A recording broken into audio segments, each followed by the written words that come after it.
Writing stories comes with a lot of ideas, and a lot of people will deflect criticism by saying, well, you may have an issue with this plotline, but your criticism is actually the point. When discussing narratives, there is an important distinction to be made between an idea and that idea's execution. So just like the title or the thumbnail or whatever of this video, we are discussing idea versus execution. Let's just say that you are an amateur writer, and you have a wonderful idea of discussing the ramifications of familial abuse. Maybe it's a plotline that speaks to you personally, or it's just something that you want to talk about. By virtue of coming up with this idea, you are already competing with likely millions of pieces of other art. If we want to stick to the anime world, this idea was already executed in My Hero Academia. It was already executed in Chainsaw Man.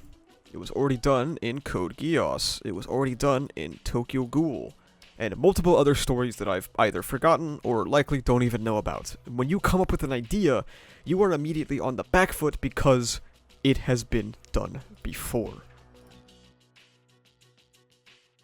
Every theme you come up with, every character arc you conceive of, every setting that of your story takes place in, every line you draw, every melody you use, has been done or used by somebody else. It may make you upset, but here's the thing.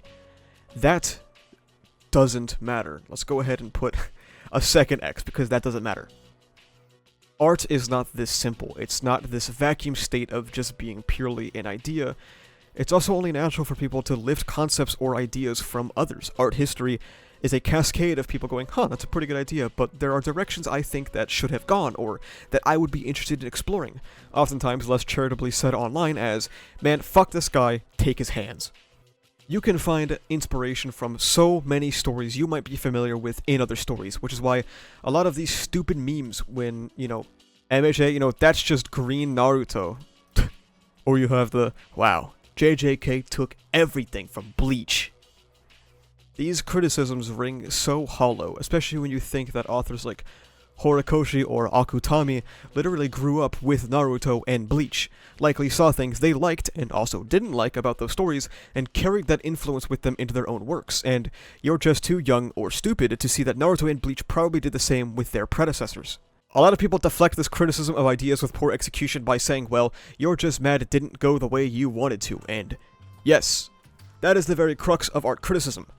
If we cannot use our own experiences or expectations to critically examine art, then we have nothing, unless the next option is to just consume, which I am unfortunately not very good at.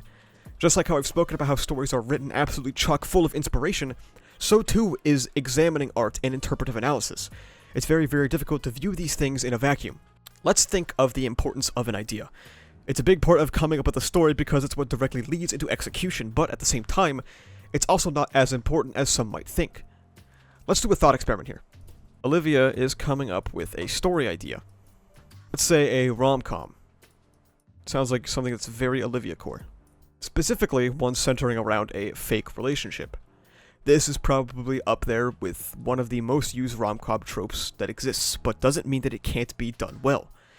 Now, of course, as we discussed in Media Literacy 101, the logistics of execution are subjective, and one man's poorly executed is another man's masterpiece, so don't take these examples to heart. This rom-com trope can indeed be executed poorly, like perhaps we spend hundreds of chapters doing a bunch of will they won't they, not meaningfully progressing the relationship, and focusing on all the wrong things. Spy Family. I would argue this is poor execution of a trope, as seeing a bunch of scenarios for volumes on end of romantic tension, or then thinking about how they are misinterpreting real signs of affection, is lame and uninteresting. But, what if Olivia wrote the story in a way where they didn't pussyfoot around their relationship for 100+ chapters?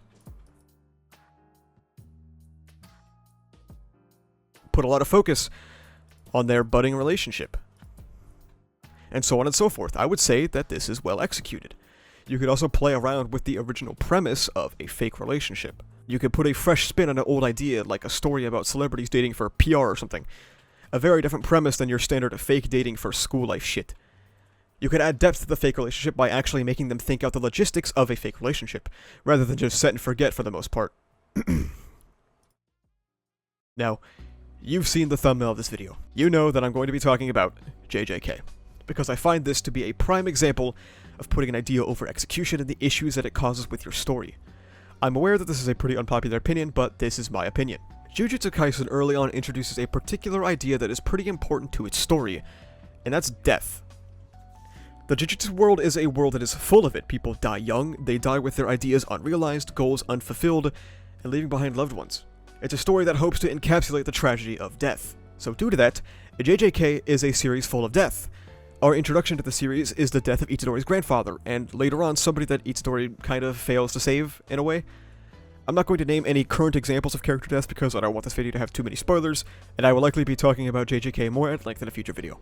So, I'll be speaking generally here, apologies for that. The JJK has taken its idea of death and pushed it, in my opinion, entirely too far. I don't really care about any of these characters anymore. People do in fact die young. They die so young in fact that I can never really get attached to them as a character. They are essentially non-characters, and now they're dead, so they can never be characters. Unless this is Black Clover, of course. People do in fact die with their ideas unrealized, or their goals unfulfilled. That's not his cock, I swear. Well, if only I really got to know that these people had ideas and goals to begin with, but unfortunately, half of the cast is moving so rapidly towards their own demise. They do in fact leave behind their loved ones. Oh wow, this is vile. The issue is, these characters never even had time to interact. So I never even got to know that they had loved ones, or that they had strong bonds to begin with.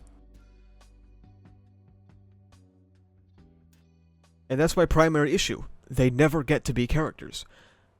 A primary idea of this series is death, and that's okay to do that. But I find it to be particularly lacking when I start rolling my eyes at the sight of it, because I'm not invested in these characters who are going to die soon, and why would I? Foolish me, I actually got invested in a character post-Shibuya. Oh, they're dead. There goes that. It rings hollow to kill characters for the sake of killing characters, when the audience doesn't get to feel that visceral reaction to losing someone they care about. But when you, as the author, end up disconnecting them emotionally from your characters because they never survive, it's a failing, in my opinion. And I had a similar issue with The Walking Dead, and when Rick left the show, I tuned out entirely. Of course, people in these situations would die. When you're firing off these massive attacks at each other with the intent to kill each other, people will die. But I believe people forget an integral part of all of this. Jujutsu Kaisen, just like all stories, of course, is not real.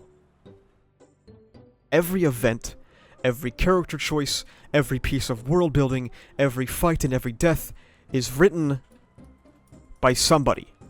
Somebody with universal wisdom, who knows where it's all going. When characters are introduced to give a weak characterization, then turn to mincemeat, that is on the author. When a character dies and we never get to see the grieving process or the aftermath of that death, that is on the author. It leaves you with a single question: what is the point? Is it all in order to reinforce this one singular idea? We're killing our plot because characters are the plot of a story for the theme of death. And that is what I mean when an idea can only do so much if you can't execute the idea. And that is why when you make a criticism of a story and someone goes, well, that's the point, that's not always a good response, because sometimes the point sucks, and sometimes the point isn't done well. And frankly, it's just naive to ignore all the groundwork that execution has to do for an idea. And that is why I don't like the current trajectory of JJK, no matter how many times people go, that's the point, or that's the idea, because I don't like how the point is being executed. Now, of course, if someone were to write paragraphs about why the death was impactful to them, maybe some of that could be absorbed by me, and I can go, hey, I understand why you like it, just not for me personally, or hell, maybe even my mind could be changed by that new perspective on a character or their death. But the theme alone cannot do everything on its own. Thank you so much for watching. If you like this video, please remember to like, comment, and subscribe for the funny YouTube algorithm. You can also become a YouTube member, which gives you access to behind-the-scenes content, a badge on comments and livestream chats, as well as the use of emotes and videos before their actual release. You can also check the description for socials like Twitter, where I'm objectively correct all the time, and Discord, where we talk about ReZero, My Hero Academia, Jujutsu Kaisen, and stuff like that. That's about it though. Thank you for watching. See ya.